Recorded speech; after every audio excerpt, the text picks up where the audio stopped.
बिस्मिल्लाहिर्रहमानिर्रहीम। अस्सलाम वालेकुम। आपका दोस्त सलमान हैदर। दुआ है परवरदिगार से कि उसने आपको और आपके अहले खाना को अपनी हिफ्ज़ो मान में रखा हुआ। आज की सबसे बड़ी खबर यही है जिस पे मजीद पेशरफ्त होनी है, जिस पे मजीद चीज़ें सामने आनी है। कोर्ट जिसने आज डायरेक्शन तय करनी है, हर लिहाज से पाकिस्तान की डायरेक्शन तय करनी है कोर्ट ने, तो इससे बड़ी क्या खबर होगी। ये सब समझ रहे थे कि चीफ जस्टिस उमर अता बंदयाल साहब जो है ना वो कमज़ोर हो गए हैं और वो किसी मसलियत के पीछे चले गए हैं। नहीं जी, चीफ जस्टिस साहब इंतज़ार कर रहे थे कि शायद ये लोग बच्चे जो हैं, ये कोई सियासतदान, ये किसी किस्म के मुज़ाकरात करके किसी बात पे आ जाएं। और हालांकि तय उन्होंने क्लियर किया कि हमने नहीं कहा आ जाए, तो शायद कोई बीच की राह निकले, तो अपना तो असूल उनका है कि वो जो है शायद मुज़ाकरात के ज़रिए कोई किसी किस्म का कोई हल निकले। तो मुज़ाकरात कामयाब नहीं हुए, और कामयाब नहीं हुए तो इसकी बाकायदा रिपोर्ट भी एक अदद बना के, हालांकि उसकी ज़रूरत नहीं थी, बिल्कुल ज़रूरत नहीं थी, एक रिपोर्ट शाह महमूद कुरैशी साहब ने बना के पेश भी कर दी थी कि अदालत को दे दी कि जी हमने अपनी तरफ से ये सब कर लिया, अब आप अपना रास्ता अपनाएं। जो आपका 14 मई की जो तारीख दी हुई है ना, वो आप अब उसके ऊपर ज़रा चलें। हम नहीं मुत्तफिक हो सके कि इलेक्शन की तारीख के ऊपर, तो बस ये सब चीज़ें। तो अब चीफ जस्टिस ने क्या करना है यार, तो डंडा ही पकड़ना है ना, उस कानून पे अमल करवाना, आइन पे अमल कराना। कोई रास्ता भी कुछ नहीं है, कोई दूसरा रास्ता नहीं है, तो अमल कराना है। और इसी अमल के लिए रात पहले 27 अप्रैल का हुक्मनामा, जिसकी बड़ी तशनगी थी, जिसका बड़ा कफ़े अफसोस था, जिसका सबको बड़ा इंतज़ार था नून लीग वालों को, अभी तक 27 अप्रैल की समाअत का हुक्मनामा नहीं जारी हुआ। हुक्मनामा वो भी जारी हो गया, कोई ऑप्शन नहीं है चीफ जस्टिस के पास। इस हुक्मनामे ने भी बहुत सी डायरेक्शन तय कर दी, और उससे पहले, हुक्मनामे से पहले आज की जो समाअत है पूरे मुल्क में एक साथ इलेक्शन की, वो सामने आ गई, तो वो भी इलेक्शन मुकर्रर कर दी गई। तमाम स्टेक होल्डर्स को बुला लिया गया, जिसमें अटर्नी जनरल शामिल हैं। और अब समाअत में मैं आपको बताऊं, मजीद किसी किस्म के कोई दलाइल होने नहीं है, ये मैं आपको पहले बता दूं, किसी किस्म की कोई दलाइल नहीं है। सुप्रीम कोर्ट के पास 2 कदम है, इसके अलावा तीसरा कदम ही कोई नहीं है। जब पहला कदम है, मैं आपको फिर रिपीट कर देता हूं, वो ये है कि इनके ऊपर तौहीन अदालत भी लगाए और इनसे इलेक्शन भी करवाएगी। ठीक है जी, यानी 100 जूते और 100 गंडे वाला काम होगा। मैंने कल भी किसी ब्लॉग में बोला था। यह है कि बैकफुट पर चले। बैकफुट का मतलब है कानून से बाहर,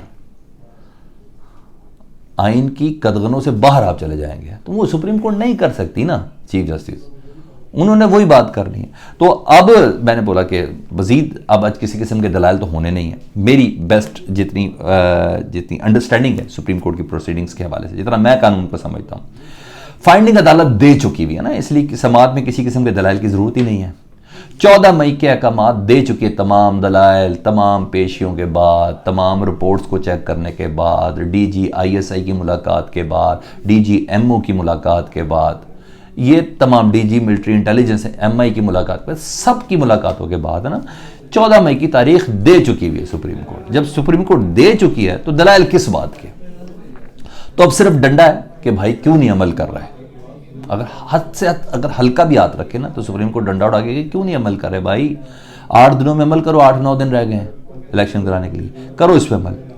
और तहरीरी ऑर्डर में कल वैसे ही सुप्रीम कोर्ट अपना माइंड सेट दे चुकी है, अपना माइंड बता चुकी है कि आज उसने क्या करना है।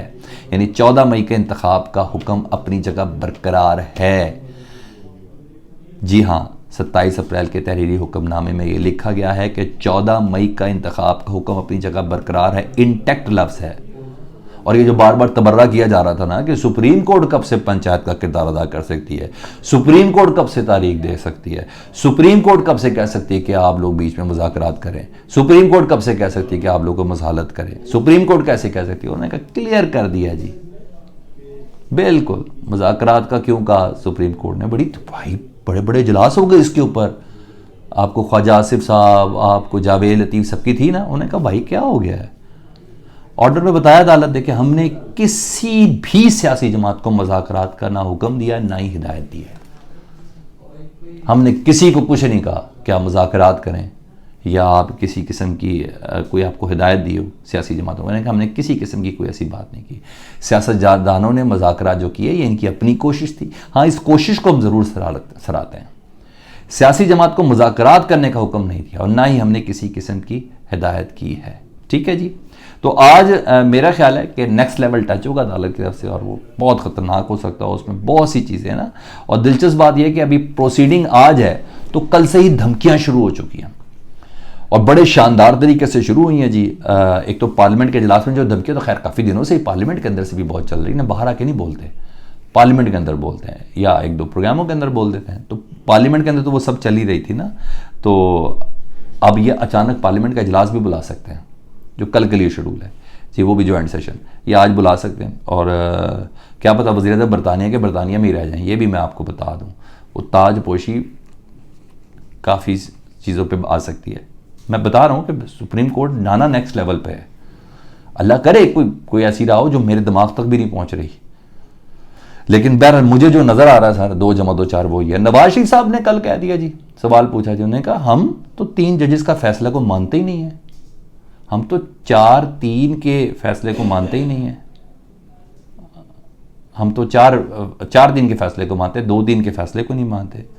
मतलब आप बयानिया देखें कि ये पब्लिक बयानिया इन्होंने बनाया है कि हम 4 के मुकाबले में 3 जजेस के फैसले को नहीं मानते, ठीक है।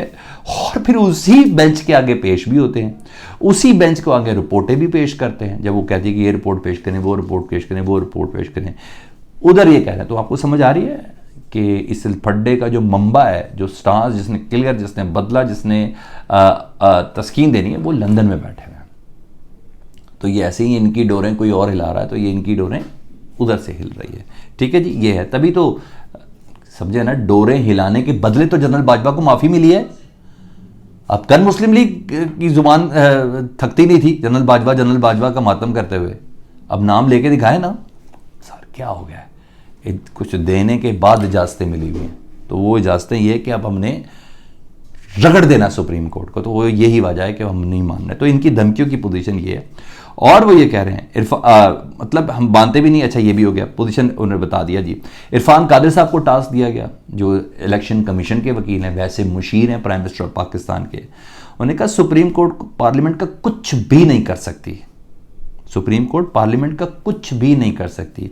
अच्छा, मुझे कासिम सूरी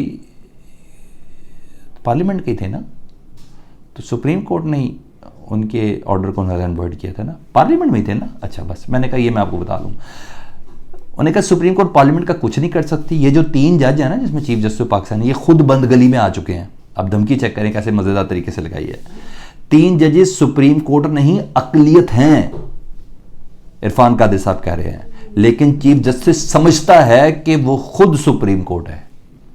इंशाल्लाह ये मामला बहुत जल्द अपने मंतकी अंजाम तक पहुंच जाएगा। सीधी सीधी इरफान कादिर के जरिए धमकी दी गई है, मंतकी अंजाम उधर नवाज शरीफ साहब दे रहे हैं, इधर इरफान कादिर साहब दे रहे हैं। और फिर जो है तो मज़ेदार काम है।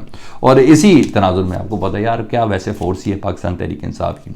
उन्होंने हफ्ते को मगरिब से 1 घंटे पहले इजहार यकजहती जुडिशरी से अदलिया के साथ करने के लिए उन्होंने तमाम मुल्क के अंदर कॉल दी है कि अपने अपने मोहल्ले, अपने गाँव, अपने गोठ, अपने शहरों में बाहर निकले और भरपूर तरीके से निकले कि अदलिया को पता चले, चीफ जस्टिस को पता चले कि हम उनके साथ, इनके दबाव, इनके प्रेशर में नहीं आना।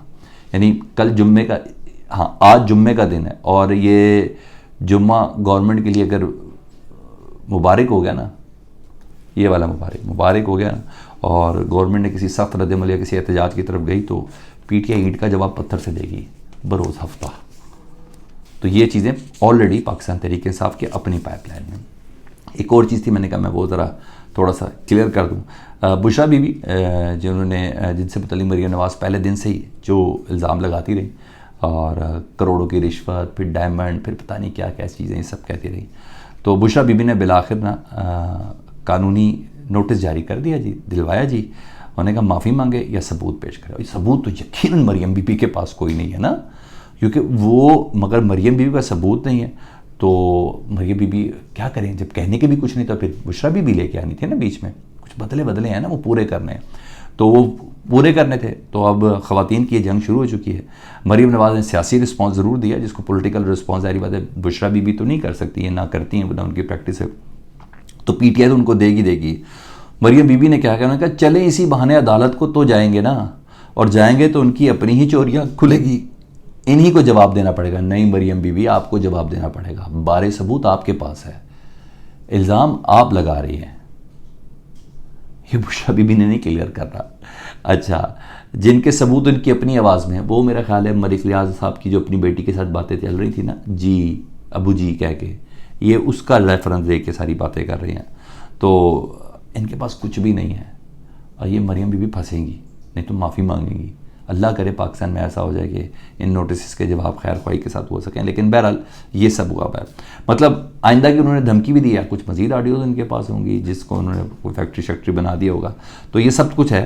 तो मरियम बीबी के पास बारे सबूत है, मुझे इसके अलावा कोई भी अंडरस्टैंडिंग नहीं है। लेट्स सी आज क्या होता है। अपना बहुत ज़्यादा ख्याल रखें, फीडबैक से मुतल्लिक आगाह कीजिएगा। चैनल देख रहे हैं तो सब्सक्राइब कर दें। अल्लाहुम्मा सल्ली अला मुहम्मदिन व आले मुहम्मद।